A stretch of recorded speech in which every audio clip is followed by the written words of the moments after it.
An Ipswich Town win in front of a crowd of 11,000. It's like being back in League One, the good old days, Craig. This is Blue Monday.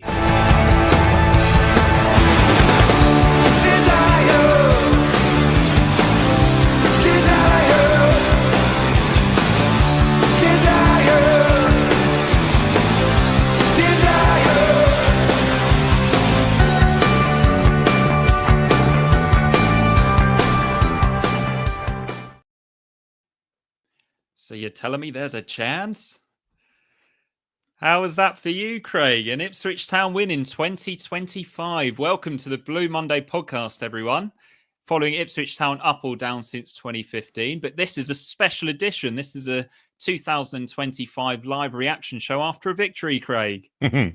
Yeah, just like the good old days, as you said, Mikey. It's they've even let you and I come on a pod to talk about it. So it's just like the good old days in the lower leagues. Yeah, lovely. Come and join us, everybody. Let's have a little bit of a chat and bask in the glory of what we may have all forgotten what it felt like for a little while.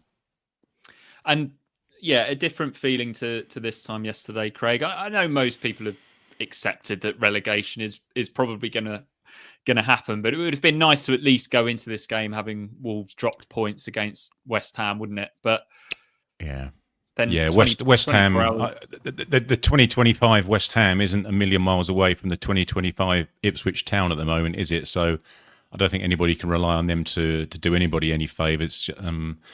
But yeah, Wolves just at the wrong time for us. Just as we were tailing off heading into the new year, their tails are up, aren't they? And picking up some decent results, and more importantly, a few 3 points here and there, rather than just draws, are actually winning games as well. But having got this 3, and then knowing who we are playing at the weekend, we may see the deficit reduced down to 6 points come Saturday 5 o'clock, and then you never know. Yeah, and at least we now go. There's a sense of occasion for this game against Wolves. We've played so many games over the years. We've had nothing to play for towards the latter end of the season. At least we're still in there with a chance. Well, it's a very small chance, but it at least gets us down to Portman Road on Saturday afternoon with a little bit more enthusiasm, right? That's right. Oh, 100%. Yeah, and that's a really good point, actually. And it also, the onus is now a little bit on the crowd, isn't it, to turn up, and we've got something to get behind. As you say, you can imagine going into Saturday knowing that we were still 12 points behind Wolves. Had results gone the way we possibly should have expected them to this evening, then it could have been a hell of a drab down atmosphere, couldn't it, on Saturday? But as it transpires, as I say, if we do happen to turn up and get a win, then things do look a little bit rosier. But as you say, Mike, it's just nice to be able to turn up to the ground on Saturday and in high spirits and have something to have a good old cheer and hopefully a bit of a roar about. Yeah, and I think when we decided we were going to do this live reaction show, there was a few people that were maybe anticipating that we'd be talking about another defeat. I think that's probably what we were both expecting, weren't we, Craig? And for that reason, we weren't expecting a huge amount of people to be joining us live in the chat. But this is a live reaction show where the people who join us are the ones that make it a fun show. So going to keep bringing up these comments here from people that are just reveling in a rare Ipswich win in the Premier League. It's got those retro feels, mate, of you and Seb, commenting after some of the last minute victories that we had in the last 2 seasons, hasn't it? Unfortunately, I wasn't able to get there myself this evening. You can thank my son's school rules and policies for that. But it's just nice to join community getting here, and they've obviously picked up on it one way or the other, been able to watch the match or listen to the match, and jump on straight after, and by all means stick your comments in. Let's have I say we haven't had too much to shout about and sing about, have we, this year so far? So yeah, let's do it now. No, and one of the contributing factors, Craig, to this difficult season we've had has definitely been the fact that we haven't been able to play a settled team, which brings me onto the lineup. And I mean, we've got used to it, really, haven't we, this this season. But again, 6 changes, Craig. It's not ideal, is it? Some of them enforced by injury, though, to be fair.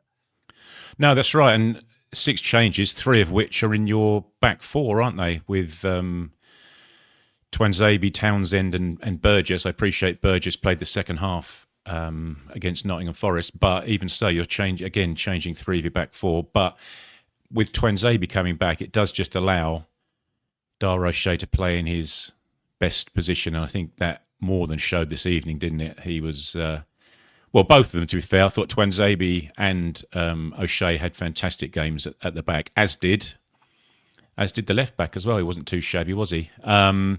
Johnson comes in and plays his rather unique hybrid sort of idiosyncratic role that only he seems to play. That's a funny one, that, isn't it? You know, he's not trusted at right back. He's obviously not a right midfielder, but he just plays that specific role for specific opponents. With Tuanzebe.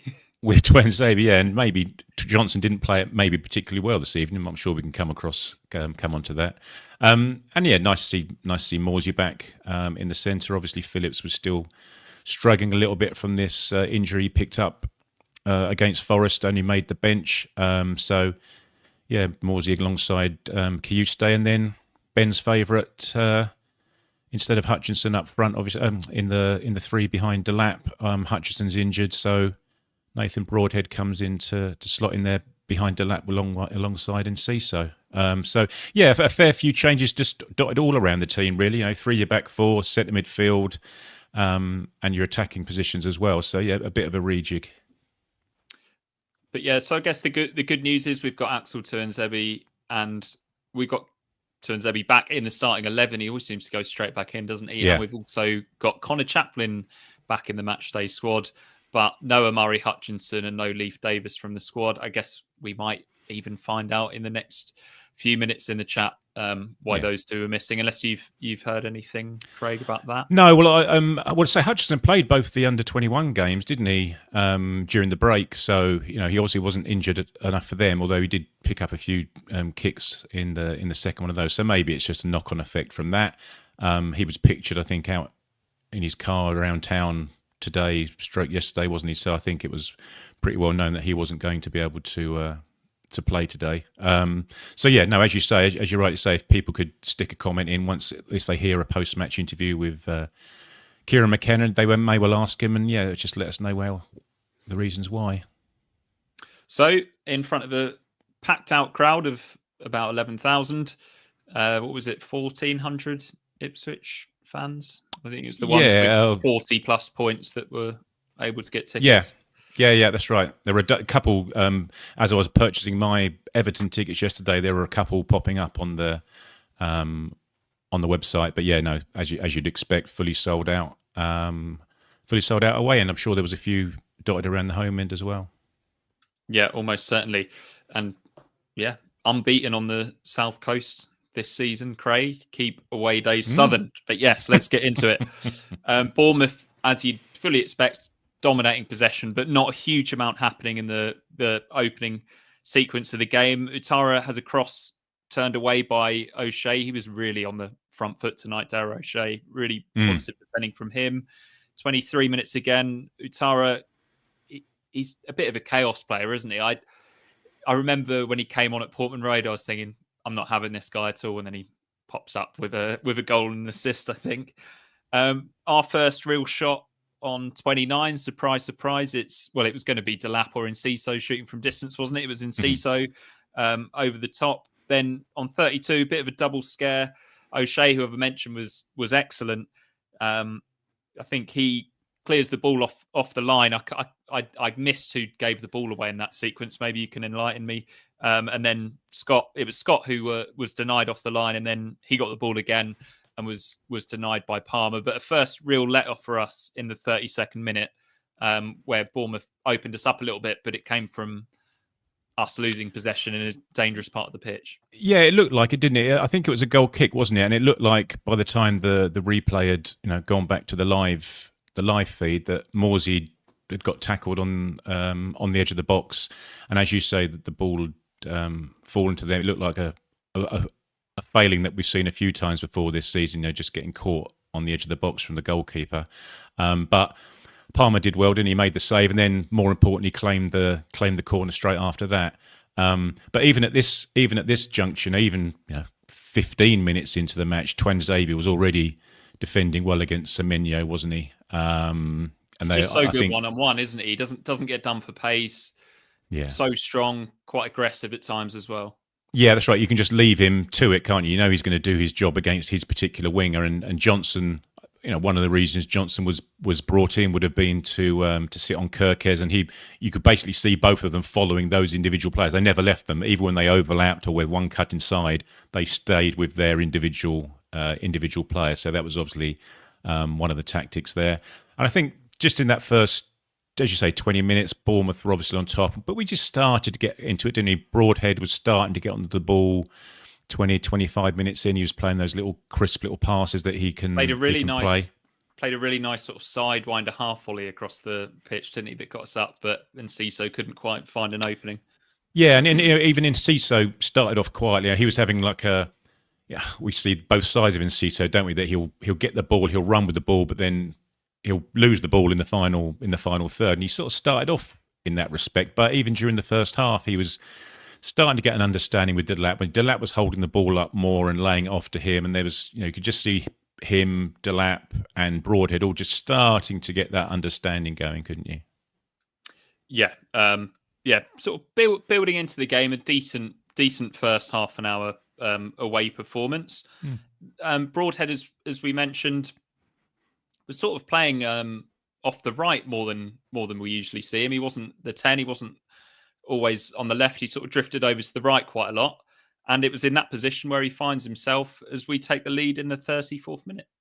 Yeah, that's right. And as I was saying about Delap and Enciso, in the build-up to this, they both do their job, don't they? Delap holds the ball up nicely over on the other wing and lays it back into Enciso, who then does what he does and drives forward 20, 30 yards, leaves 2 or 3 Bournemouth players in his wake, but gets his head up, importantly, slides it through to Broadhead. As Gary Birtles was saying, his first touch is heavy, but his second touch certainly wasn't heavy, where he just stands on the ball there, doesn't he, and watches Howson disappear into the hoardings.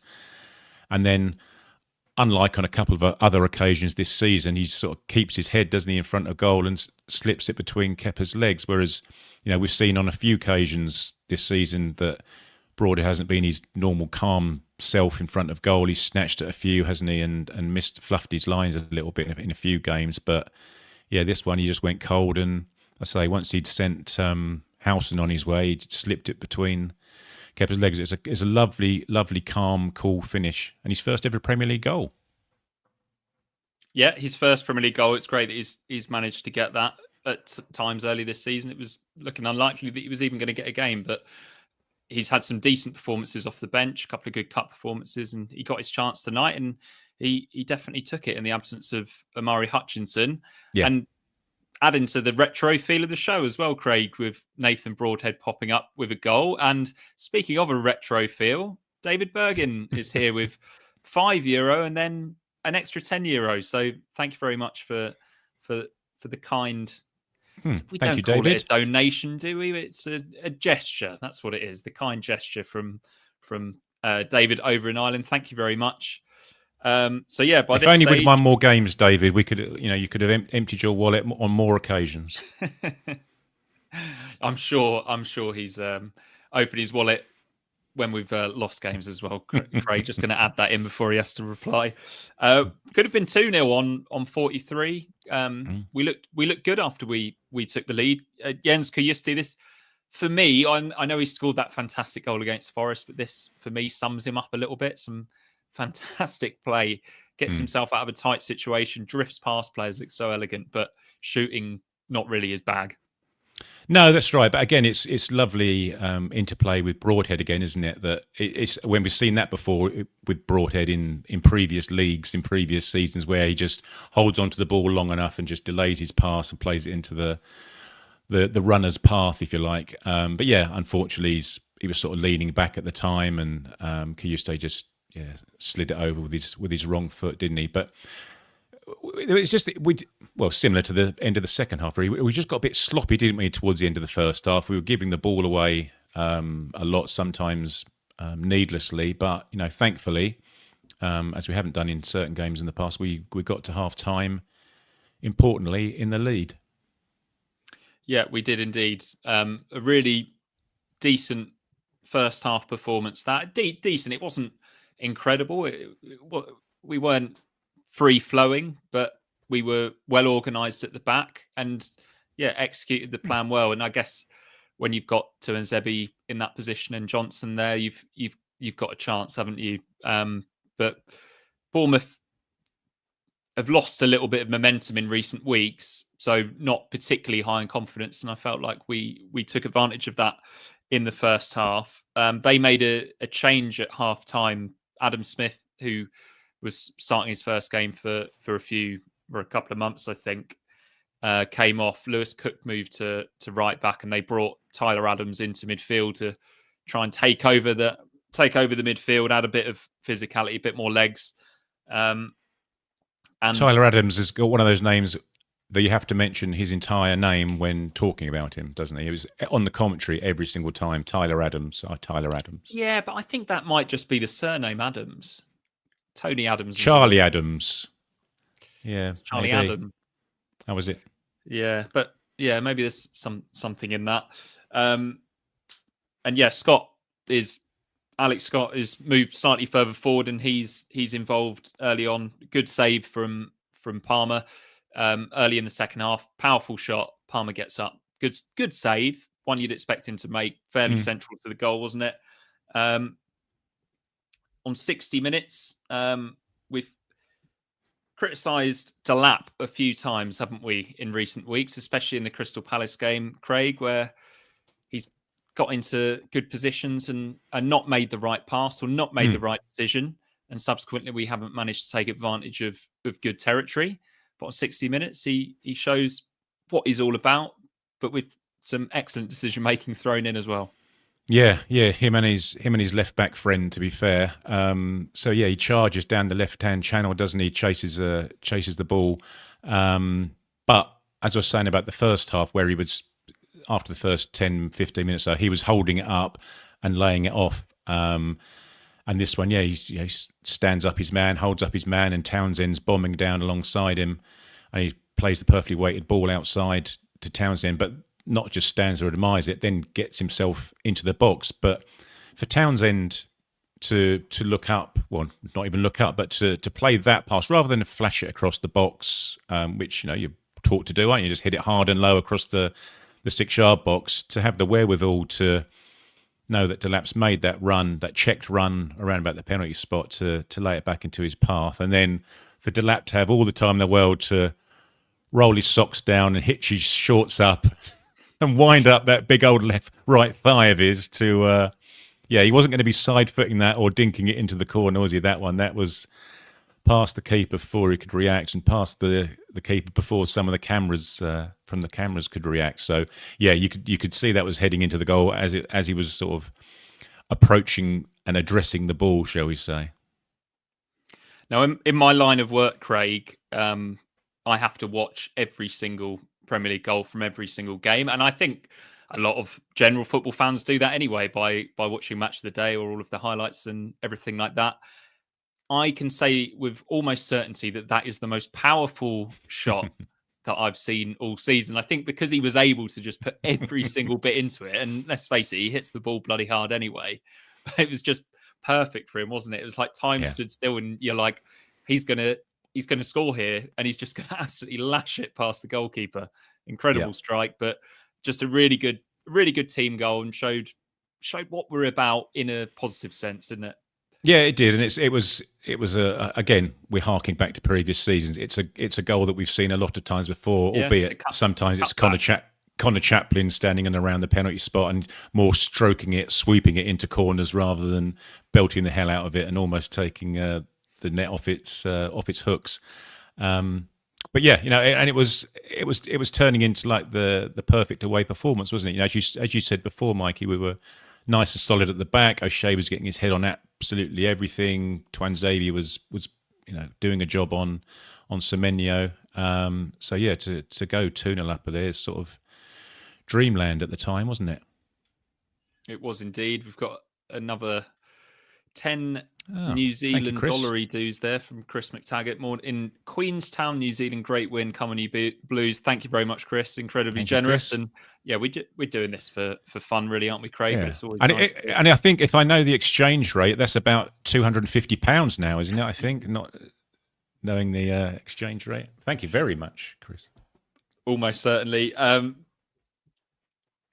We're 2-0 up, and I think that's the first time that's happened since the Chelsea game. Unless I'm mistaken, it might only be the second time this season that we've gone 2-0 up in a game, right? I think it's almost undoubtedly the only time since the Chelsea game. But no, I bow to your superior knowledge statistically in 2024. My mind doesn't go back that far. Yeah, I think in the season in general, because the games that we didn't go 2-0 up against Brentford, did we? It was 2-1. Yeah, it was back and forth, wasn't it? Yeah. Oh no, we lead 2-0. We did. Lead 2-0 Hurst and Schmodic. Yeah, so that must be Rob Martindale. Yeah, a couple of people in the chat are now saying, yeah, we did go 2-0 up against Brentford. That didn't end very well, and I think a few people might have been worried that this wasn't going to end well when the referee did even point to the penalty spot. He gave a penalty, didn't he? A couple of minutes after, for once, Semenyo gets away from Tuanzebe. Tuanzebe commits the foul, and the ref appears to give the penalty, but I think the commentators and the Ipswich players seem pretty chilled about the fact that it's going to VAR and isn't going to be given. But must have had you worried for a moment there, Craig, especially with the timing of it. Yeah, well, I think it was both our players and the commentators and the Bournemouth crowd seemed to know that it wasn't going to be a penalty because they barely celebrated the fact as well. You could just sort of see the referee point to the spot before it cut away, but it didn't look right at any point, did it really? But it allowed is it Jones, wasn't it? The referee allowed him to continue his love affair with Axel Tuanzebe. He was the guy that sent Tuanzebe off at Villa, wasn't he? So it was a very, very slight grab of Semenyo outside the box in any case. There was barely a touch there. But obviously let's be generous and say the momentum carried him on inside the box. But no, the right decision was made and nothing came of the subsequent free kick, thankfully. Yeah, free kick was quite a basic sort of whip into the box that Palmer turned away. At the other end, and Ciso gets up well and sort of directs a header towards the Bournemouth goal on 67. And you're thinking, we're fairly comfortable here, but then a minute later we concede a goal that's pretty typical of the way we've defended at times this season, Craig. Even by our standards, this was quite a bad goal to concede, wasn't it? Yeah, it was. It was it's just a pretty bog standard cross, but Johnson manufactures a shin to shin it into the middle of the 18-yard box, doesn't it? It falls around the penalty spot. It's a snapshot which Palmer potentially could have done better with, other than pushing it straight out. I'm sure if our Kosovan friend was in goal, then there'd be a bit more blame being slung his way. But yeah, saved by Palmer out to Evan Nilsson, who pokes home. And as I say, the crowd went mild. But even then, it didn't. There was a bit of possession, but the guys were defending so well that you didn't really feel that. And subsequent to this, they were encamped in our 40. It wasn't even our half. It was sort of 40 yards from our goal. But I know Gary Birtles. Did you get the impression that Gary Birtles would like a few more balls into the box from Bournemouth? I think he only mentioned it once every couple of minutes for the entire 98 minutes or whatever it happened to be. But just when it in the box, just sling it in the box. But when they did, invariably O'Shea or Burgess were there to header it away, or Palmer was there to claim or punch it away. So even after they scored the goal, and as we've seen on more than one occasion this season, having conceded one goal, we have very often conceded a second and a third goal in very quick succession, haven't we? But we defended and got settled again, and managed to see it out. Certainly that initial flurry after the goal. We did, and we nearly scored ourselves on 72 in swinging corner from Townsend, I think it was. And yeah, O'Shea gets across his man, quite a simple one that. And O'Shea's had a few sights of goal this season. He's quite good at making first contact. This is probably one of the best chances he's had to score a goal this season for us. Narrowly wide. And then a minute later, there's a triple substitution here, Craig. And this is fairly standard for us, but I guess it feels weird because we're winning. And you don't want to change too much, but the commentators couldn't believe that we're taking off Delap and Enciso in one fell swoop. But we know that Delap tires. We know that he's on a booking, and we also know that George Hurst is a good sub to bring on as he proved. Jack Clark comes on as well off, and he moves over to the left, and Jack Taylor comes on to try and shore up the midfield area. That didn't really work out. But what were your thoughts on that triple substitution? Yeah, pretty much as you say there, Mikey. That I thought personally that Delap was getting even more into the game, but as Lee says there, maybe he was limping. I thought he was sort of entering a bit of beast mode 5 or so minutes before that. There was an occasion on the right wing where he had it and like held off 2 or 3 players and brought it inside. I thought, crikey, he's sort of getting back to his early season physicality, shall we say? But Broadhead starting a match for the first time in however long is obviously puffing a little bit, and Enciso had a quieter second half, I thought, than he did first. But as you say, in terms of George Hurst coming on, and as he showed, he did well. He held the ball up himself. He won his headers, doesn't he? He runs the channels. He puts a shift in, and Jack Clark carries the ball, doesn't he? He gets you out of tight situations in your own half. He is brave on the ball, doesn't always come off, but the times that he gets the ball, whether it's wide left or in the centre of the pitch, and he'll just dribble and take on 2 or 3 players, won't he, and just get us out of trouble in that way, rather than us holding onto the ball and pass. He'll get the ball and, like Hutchison does, he'll dribble and gain you 20, 30 yards up the pitch and potentially get you a free kick as well. And that worked out on a couple of occasions as well, didn't it? Jack Taylor, very bit hit and miss. Had a shot, didn't he, towards the end of the match, but also, as mentioned, it's been mentioned a few times in the chat there, we were quite sloppy towards the end of the first half and also towards the end of the second half, just in terms of not being able to stick a foot in the ball and keep possession. We were giving it away a little bit, although that's what Bournemouth are famous for, isn't it? Is for harrying and hassling in the opponent's half and winning the ball back, aren't they? Didn't Kieran McKenna say they're the best in Europe for it? So I think cut our guys a little bit of slack. They'd obviously been working hard as well, mentally and physically for 90 minutes defending for their lives. So there was another substitution to come later. To Jack Taylor's credit, he was landing on the ball. He was finding himself in the areas where the ball was arriving, and he was getting in the way of Bournemouth being able to cut through us. But I noticed at one point he got the ball and he looked up and he literally had nothing, because we were no longer bringing the fullbacks forward.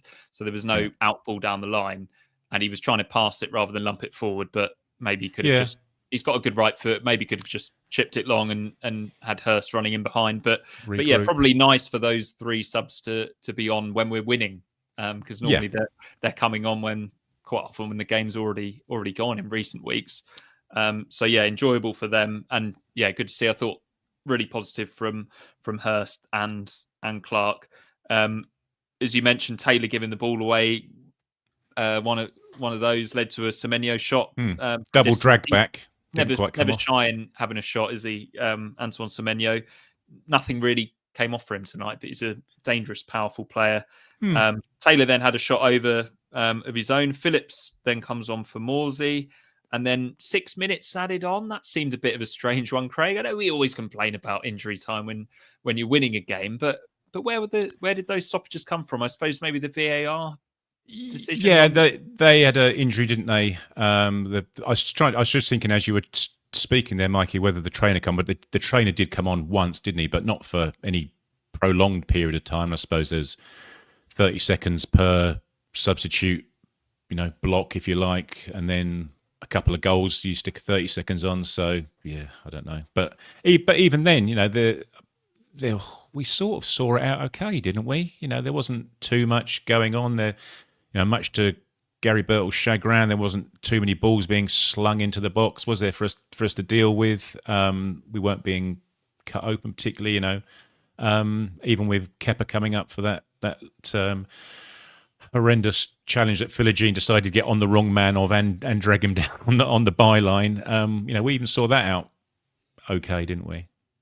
I do feel a little bit sorry for Philogene coming on in that right wing back position and that time of the game, and we've seen what he can do from the left wing position for England under 21s, and then he's back coming on doing doggies in right wing back for Ipswich, which he gets on with and tries to do, but probably not his favourite thing to do on a football pitch.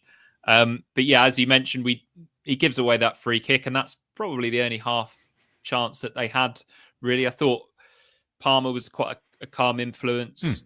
It helps that Burgess and O'Shea are heading and kicking everything. Shout out to both Burgess and O'Shea, actually. I've already said how good O'Shea was, but Burgess is passing out from the back. Long passes up the line just really makes a big difference. I think he's a big upgrade on Jacob Greaves in that area of his game. But yeah, header over the bar and it's job done. And those 1,400 or so Ipswich fans can celebrate the victory. And on the balance of play, maybe just about deserved it. Well, I certainly think if you look at it from an away team's perspective, then yes, you would have thought so, wouldn't you? You're not going to have the majority of the ball and the majority of the play in an away game, certainly against a team who's pushing for European spot. But in terms of an overall performance and an overall away performance, then you can't get much better, I wouldn't have thought. As we've said, we've extolled the virtues of the defence and the goalkeeper from the beginning of the show. I just thought they were all the back four. I thought were fantastic. Even Townsend. We know that he's a more than able deputy. He showed that at Villa away, didn't he? In a very similar type performance, certainly from a defensive perspective. He's shown that he can defend, arguably better than Leif Davis, and he showed today, going forward, that he's got the calmness to create as well. So who knows what's going to happen in the summer in terms of transfer, but you think we're pretty well covered in that respect. Should the worst happen and someone come in for Davis, so he didn't do himself any disservice at all at the back. And as I say, it's just nice to be able to have Twanzebe back for two reasons, because Twanzebe's Twanzebe, and we know he can defend, arguably our best defender, and it also allows O'Shea to go into the middle and basically not miss a header all game. And there's some of them with difficult headers, so they weren't just like lumped up forward. They were balls that were coming into the box at funny angles, and he was just managing to get head on it and getting a good header and getting it away from danger areas as well. Yeah, a really strong performance. So that's Bournemouth talks about. We're just going to hear from our sponsors now, and then we'll talk about other results and we'll do some questions as well. Blue Monday is proudly brought to you in partnership with our friends at Atwell Solicitors, your ideal legal partner for work on property or business law. Their client care has repeatedly been recognised as outstanding, and they are people-focused with a plain English approach which sets them apart. They have offices in Ipswich, Colchester and London, and to find out more, head to atwells.com. Thank you very much to Atwell Solicitors, and this show is also brought to you in partnership with One Stock Badges. I believe we've got some new Blue Monday badges coming out soon, Craig, which you can get hold of if you come to the Greyhound and meet with Rich and Dave and these people that seem to have these badges. Unfortunately, I haven't been able to get up there this season, so I haven't even seen one, let alone own one. Craig, how about you? No, I was deigned important enough to be handed one by David before a match about a month or two ago. But no, I haven't seen the bulk order of them. But yes, they are. They're a decent little memento for people if they want to pick one up. Yeah, very nice badges. Thank you very much, One Stop Badges. Go on. Just going to talk about some more shows that we've got coming up, Craig. On Thursday, unbridled enthusiasm, I guess. Rich and Seb are going to return for a live show talking about Wolverhampton Wanderers, that the 6-pointer that sort of became a dead rubber and is now back to sort of being a 6-pointer. We could do with it being a 12-pointer. 12-pointer, really. Yeah. Yeah. And then on Friday, an extra special show because Ipswich v Wolves falls on the Ipswich Town Foundation Day. And Rich is doing a special podcast with Dan Palfrey from Ipswich Town Football Club. Ben and I are going to be doing some Premier League predictions. I'm absolutely smashing him at the moment, Craig. If you think Ipswich's season is over, Ben's is almost certainly over in the predictions. And then we'll be back for another Ipswich Town victory special. They're going to be like London buses, aren't they, with the Flagship Show on Sunday, which I imagine will be Ben, Dave and Joe, the usual Flagship lineup. Let's talk about the other results, Craig, because all of those are in now. Last night, Arsenal beat Fulham 2-1. Wolves, as we mentioned, the narrow win against West Ham. Hold your hands up if you watched that game in hope rather than expectation. Forest, they had about 10 kicks of the ball against Manchester United, but got another big 1-0 win, and that isn't me slagging off Nottingham Forest. A fantastic win in just a brilliant season for them. Aston Villa, a big 3-0 win for them at Brighton and Hove Albion. Brighton maybe a little bit leggy after their FA Cup exploits the other night. Manchester City, without Erling Haaland, 2-0 win over Leicester. That's a little bit boring. Newcastle, the homecoming after their League One final success, 2-1 win over Brentford. Southampton cruelly denied a second home win of the season by late Francher goal for Crystal Palace, and Liverpool edged out Everton in the Merseyside derby. So, yeah, not a huge amount of goals across this match week so far, but we still have Chelsea Spurs tomorrow, which invariably finishes 4-2 or 4-3 at the moment. So any of those you want to talk about, Craig, or are you already just looking ahead at the championship results? Oh my God, Mikey! No, it's eyes straight ahead to the weekend now. I don't think even Palace scoring late is not going to affect us at all, is it? And you'd hope that Man City pretty simply swept Leicester aside, so puts a little bit of a gap between us and Leicester tonight, doesn't it? And also drags us just a little bit closer to Wolves. Just in terms of shows. Rewind is back next week on Tuesday. Dave and I will be, because Chelsea, isn't it?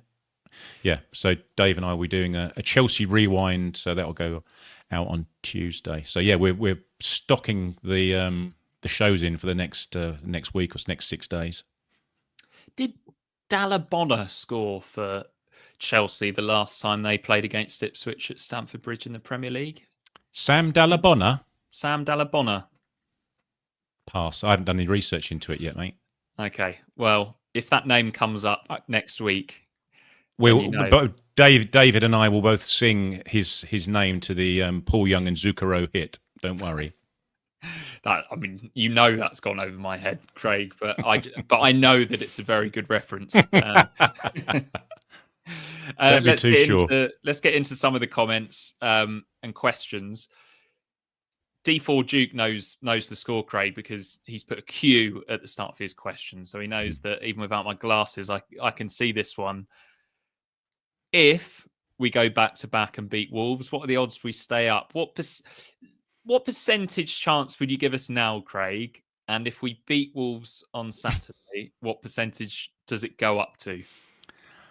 I'm not a bookmaker by trade, but I'd imagine it's probably 5% chance at the moment, is it? And then I was thinking 5. That might double to 10% chance. Nah, it won't. Will it? It'll go to 7.5% chance if we beat Wolves.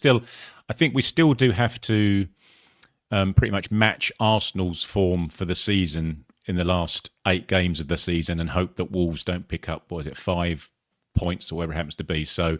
Yeah, there's a fair bit that's got to happen, a fair bit that's got to turn around that hasn't currently happened in the first 30-plus matches of the season to turn things around, unfortunately. And we need Wolves to be as bad as they were at the start of the season too, right?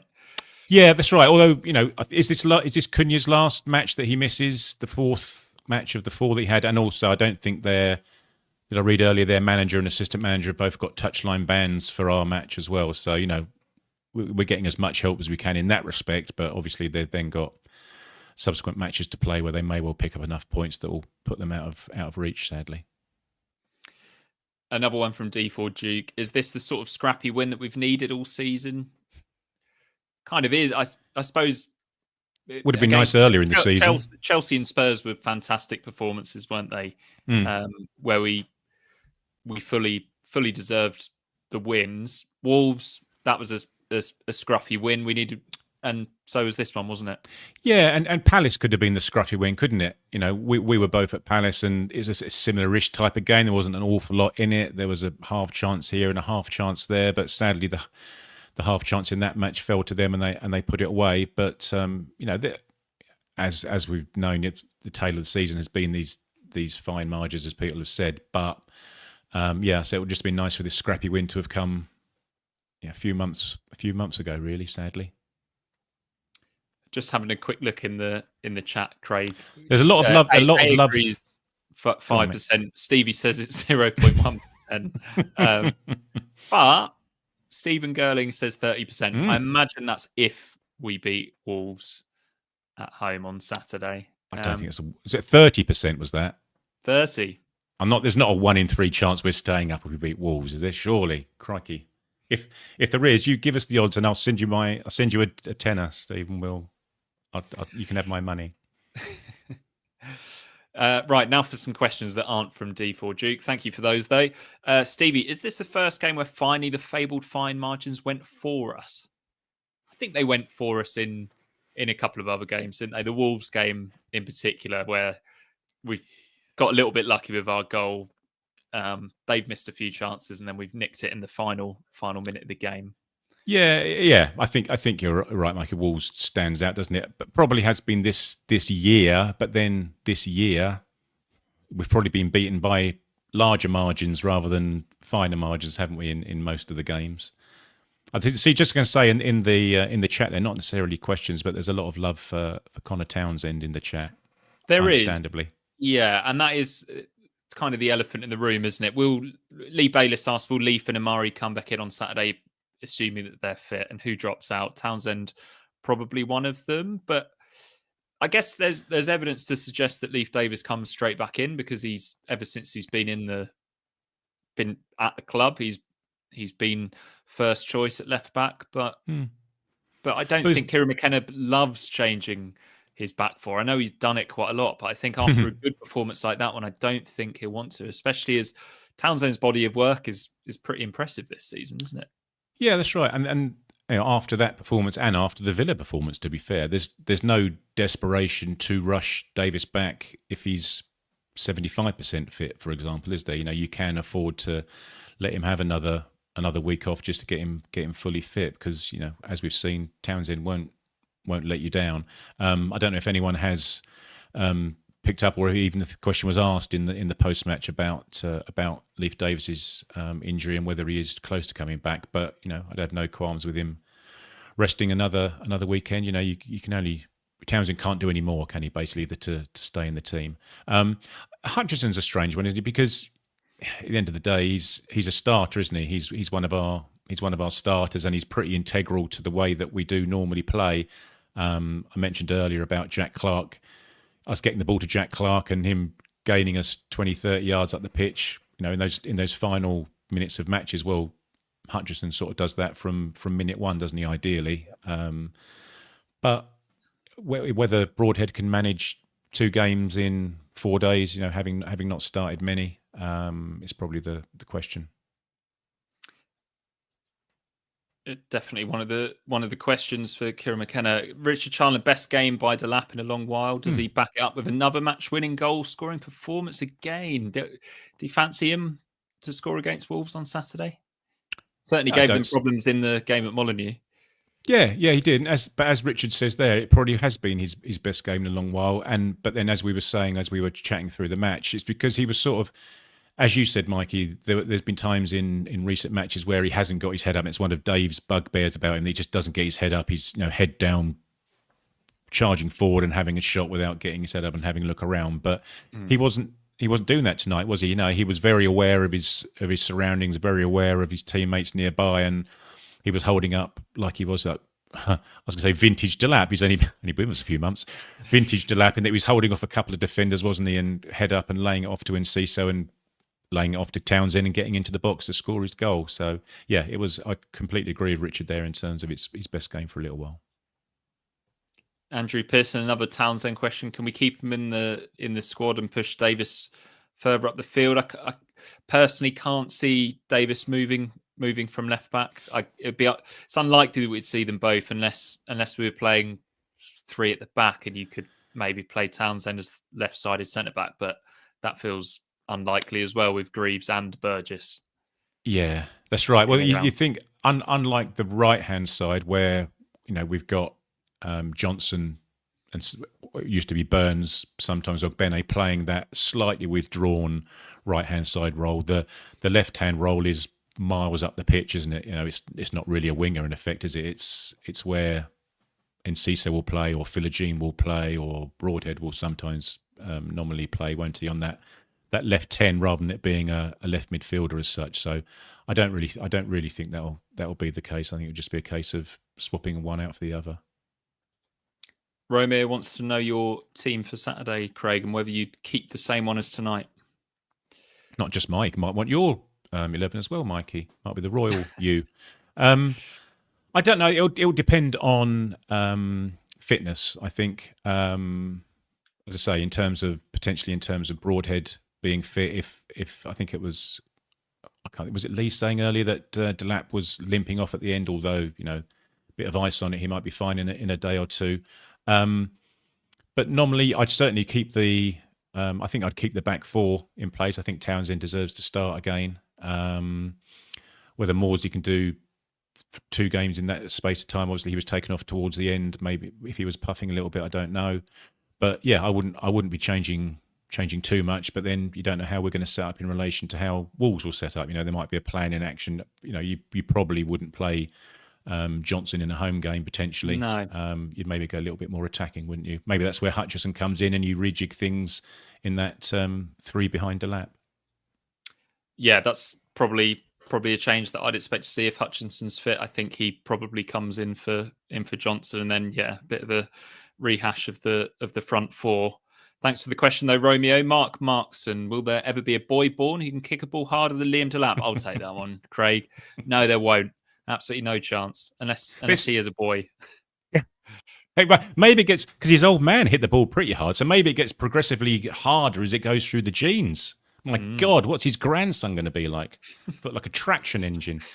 Well, maybe Liam Delap's son will be able to head the ball really hard because Rory Delap could throw it so hard. Yes. Liam Delap kicks it so hard. And if Liam Delap decides to have a son one day, not that you have full choice of the gender, of course, but if he decides to have a child, and it doesn't have to be a son, does it? But the question was... Keep digging, Mikey. Keep digging. Will there be a boy born?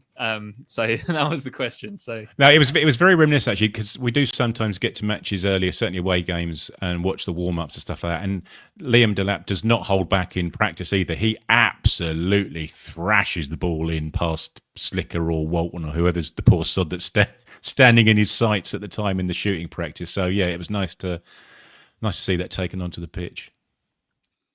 Richard Bradshaw.